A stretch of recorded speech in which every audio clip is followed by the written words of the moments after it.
Virat Kohli batting at 3.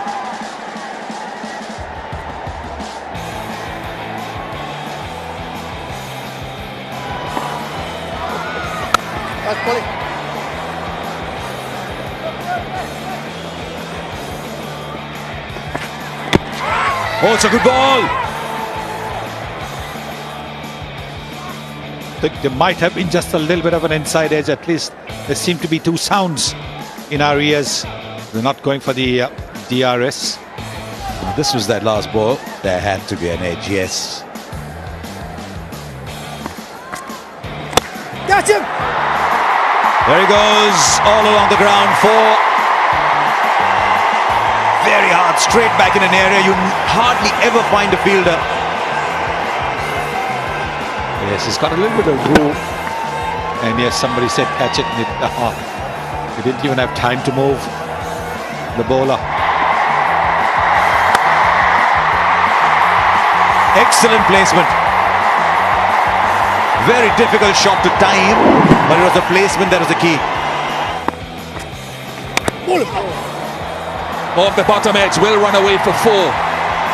But again, it's another muscular attempt from Virat Kohli.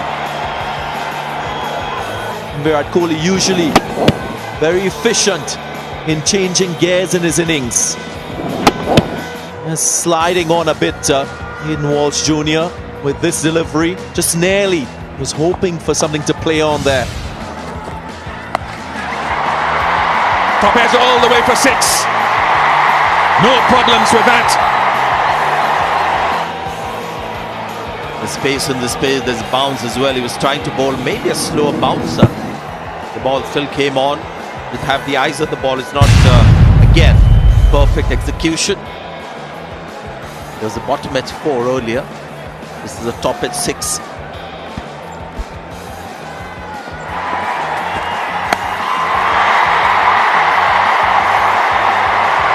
Four follows a 6. A real gift. This time for Kohli. He's asking about the height of it. He wants a waist high full toss to get an extra ball, but you can see the ball was dying as it came close to him. Yeah, started off looking really high. This is the thing, you hit one boundary and suddenly you develop strength in your arms to play the powerful shots. Again, striving, really digging deep for power, timing. Is it getting to him? That we've seen this happen 3-4 times. There was Scotland involved once. Something in between balls. Williams, bowler fired up as well. Intensity of T20 cricket. Let's see what happens. Oh, he's going for the ball really. And immediately that gesture of apology wasn't intentional. He was going for the ball. Right, Virat Kohli on 44. And this one is where the bottom hand hasn't taken over. And that brings up the 50 as well for Virat Kohli. Like Rahul, he may not celebrate it too much, but hopefully this might just change the trajectory of his batting graph. So this was the crucial shot. What that means is that Jason Holder had to get a little shorter. There's another one, intentionally played, not like a couple of shots earlier that we saw. Expected length and also the line, gave himself a little bit of width with the boundary. Slash hard. He has it. He has it. The golden touch has come back. It was pitched up, trying to get into the block hole. He knew that was coming. Well, this time is the bottom man, but with great control. It's just a dismissive flick for 6. And that strike rate has now gone up to 167.5. Virat Kohli is now taking off in Hyderabad.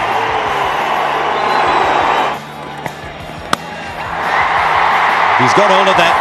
This is one of the defining shots. Not quite as dramatic as the one that soared into the night sky over mid-wicket, but will do over square leg for 6. He's walking this game now. and he goes over, cover for 6. 200 comes up for India. Who would have thought that 200 you just walk it? It's that kind of ground this. But Virat Kohli is that kind of player. Oh, look at that. Look at that. The winning hit from the captain. He has anchored a 207-run chase to win a game with 8 balls left. Kesrick Williams none for 60. But this is a little masterpiece from Virat Kohli, and I say little only because there have been so many in his career. Won it with that shot and steers it down and then raises the arms to the crowd at the end. Yes, I am Virat. Well, all the young batsmen watching, don't follow the first half of my innings because that was really bad. I mean, I was trying to hit the ball too hard. I think that it was just about keeping up with the game and 10 plus and over to chase, and I didn't want to put KL under pressure, so I wanted to contribute from the other end, striking at 140 at least, but I couldn't get going properly. But that 1 over of Jason, then I started getting a few in the middle of the bat. Second half of my innings, I analyzed where I'm going wrong, and I just started holding my shape. And I thought, I'm not a guy who slogs the ball. I'm more of a timer, so I'm going to rely on my timing. And then, the pitch was good enough for me to go through the line of the ball and just play my shots. Well, I've always believed in the past as well. Whenever I played T20 cricket, I'm not someone who comes to the stadium wanting to, entertain people hitting the ball in the air. I want to get the job done. And within that, if I get an opportunity to hit sixes, I will.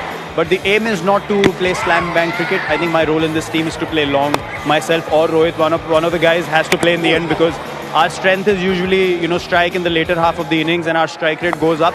That's the role I play in every team that I played in. And the basic funda is that I don't want to change my game too much because I play all 3 formats and I want to contribute in all 3 formats. I don't want to be a format specialist. It's about contributing for your team and making the team win, whether it's T20 today or Test cricket like Eden. I just want to score runs every game. Yeah, final question. We also came to realize today that you watch a lot of cricket around the world, especially the Caribbean Premier League, because there was some moment out there which suggested that Virat Kohli watches everything that happens all over the world. No, it's not the CPL. It happened to me in Jamaica when he got me out. So I thought, I'll take a few in the notebook as well. But all good. There are a few words out there, but smiles in the end, and that's what you want to see. Good competitive cricket, but at the end of the day, we shake hands and we, just give each other a high five, and that's what cricket is all about. Play it hard, but at the end, just have respect for your opponents.